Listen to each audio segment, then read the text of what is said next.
Item ಯಾವುದೇ ಇರಲಿ try ಮಾಡಿ ಆಚಿ ಚಿಕನ್ ಮಸಾಲಾ. ನಮ್ಮ ಮಕ್ಕಳು ಎದುರುಕಾಣದೇ ಇರತಕ್ಕಂಥ ರಘುನಾಥನ ಸಾನ್ನಿಧ್ಯದಲ್ಲಿ ಇವತ್ತು ಅವ್ರನ್ನ ಸಮಾಧಿ ಮಾಡಬೇಕು ಅನ್ನೋದು ತೀರ್ಮಾನ ಮಾಡಿರೋದು ನನ್ನ ಮಕ್ಕಳೇನೆ. ನನ್ನ ಒಡೆಯಂದಿರು ಇಲ್ಲೇ ಇದ್ದಾರೆ, ಹೆಣ್ಣು ಮಕ್ಕಳು ಇಲ್ಲೇ, ಎಲ್ಲರೂ ಸೇರಿ ಈ ಒಂದು ತೀರ್ಮಾನಕ್ಕೆ ಬಂದರು. ಈ ಜಮೀನ ಕ್ರಯಕ್ಕೆ ಬರೆಸ್ಕೊಂಡು ತಾಯಿಗೆ ಜಮೀನು ಬೇರೆ ಕಡೆ ಇತ್ತು, ಕೊಡುಗೆ ಪ್ರಯತ್ನ, ಅಲ್ಲಿ ಸಮಾಧಿ ಮಾಡಬೇಕು ಅನ್ನೋದು ನನ್ನ ಇಚ್ಛೆ. ಆದರೆ ಮಕ್ಕಳು ನನಗೆ ರಂಗನಾಥನ ಆಶೀರ್ವಾದ, ನಾನು ಈ ದೇಶದ ಪ್ರಧಾನಮಂತ್ರಿ ಆಗುವ ಮಟ್ಟಕ್ಕೆ ಬೆಳೀಲಿಕ್ಕೆ ಒಂದು ಕಡೆ ರಂಗನಾಥನ ಆಶೀರ್ವಾದ ಇದ್ರೆ, ಇನ್ನೊಂದು ಕಡೆ ನನ್ನ ಅಗಲಿ ಹೋಗಿರೋ ನಾನು ಕಣ್ಣೀರು ಹಾಕಲಿಲ್ಲ.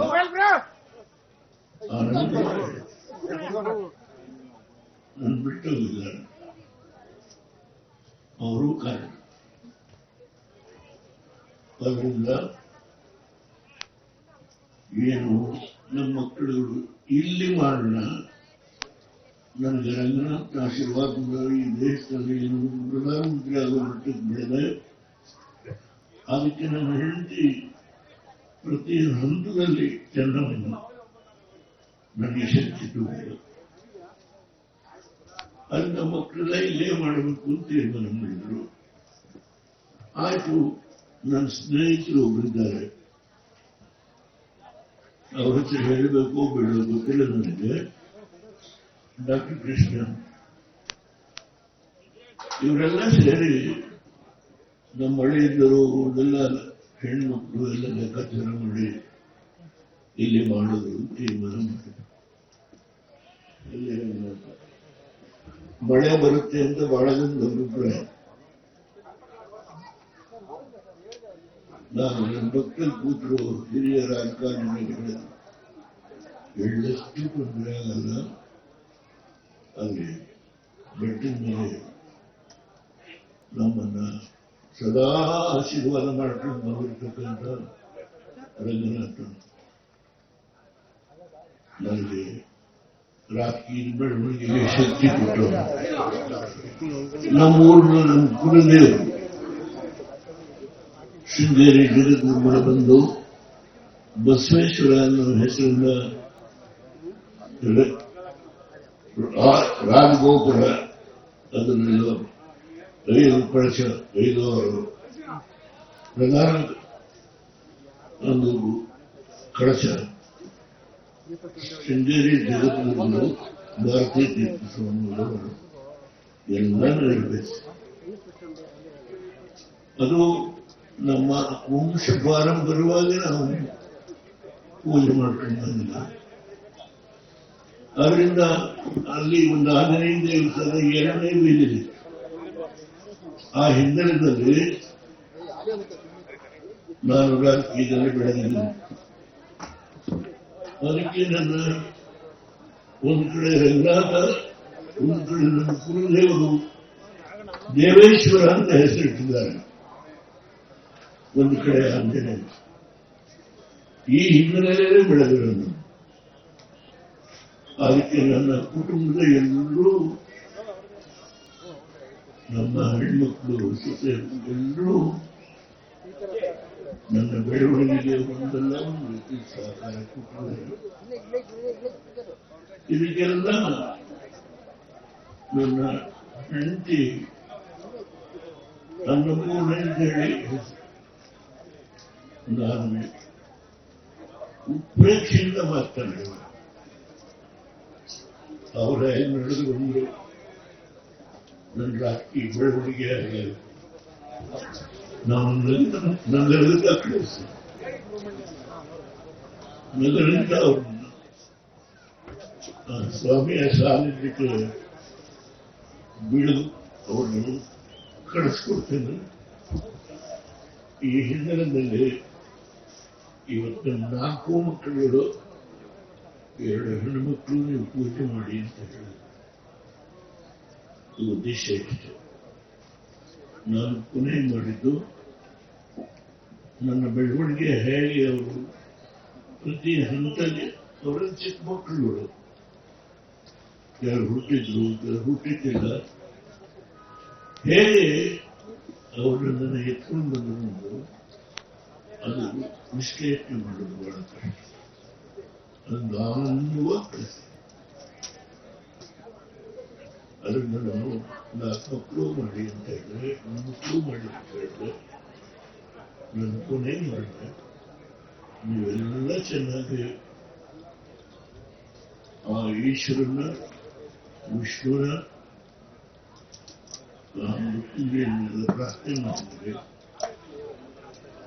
ವಿಷ್ಣುನೇ ರಘುನಾಥ ಮಾಡಿದರೆ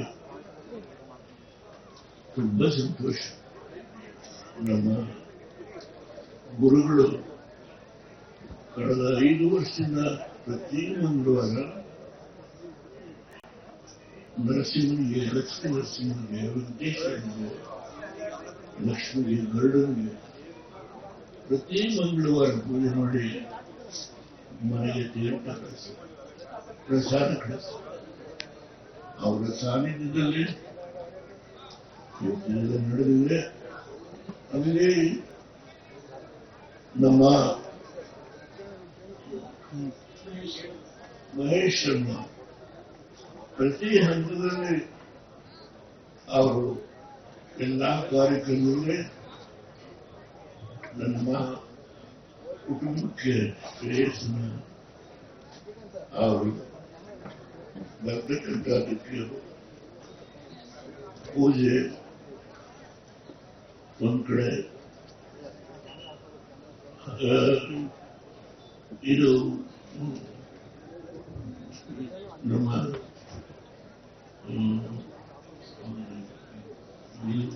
ಅಗ್ನಿ ಹೋಮಕುಂಡದಲ್ಲಿ ಎಲ್ಲ ಶಾಸ್ತ್ರಗಳು ಬಹಳ ವಿದ್ವತ್ತಿದೆ. ಅವರು ಹೋಮ ಮಾಡುದು ಪ್ರತಿಯೊಂದು ಎಲ್ಲ ಮಾಡುತ್ತಾರೆ. ಶರಣರು ಅವ್ರ ಜೊತೆ ನೀವು ಸಹಕರಿಸಬೇಕಂತ ಎಲ್ಲ ನಮ್ಮ ವೃತ್ತಿಪೂರ್ವಕ ನಮಸ್ಕಾರ ಹೇಳ್ತೇನೆ. ಇವತ್ತು ನನ್ನ ಶ್ರೀಮತಿಯವರು ಅವರ ಆತ್ಮಕ್ಕೆ ಶಾಂತಿ ಇದೆ. ಆಮೇಲೆ ನನ್ನಿಂದ ಇಷ್ಟು ಚೆನ್ನಾಗಿ ನನ್ನ ಕುಟುಂಬದವರು ಎಲ್ಲರೂ ಸೇರಿ ಮಾಡಿದರು. ನಗರದಿಂದ 11ನೇ ದಿನ ನಾವು ಅನುಸಂಧಾನ ಮಾಡೋದು, ಸಾಯಂಕಾಲ ತೀರ್ಮಾನ ಮಾಡ್ತೀವಿ. ಇದೇ ಜಾಗದಲ್ಲಿ ಅನುಸಂಧಾನ ಮಾಡ್ತೇವೆ. ರಘುನಾಥದಿಂದ ಅವತ್ತು ನಾವೇನು ಪ್ರಮಾಣದಲ್ಲಿ ಮಾಡಬೇಕು ಅಂತ ಇದ್ದೇವೆ.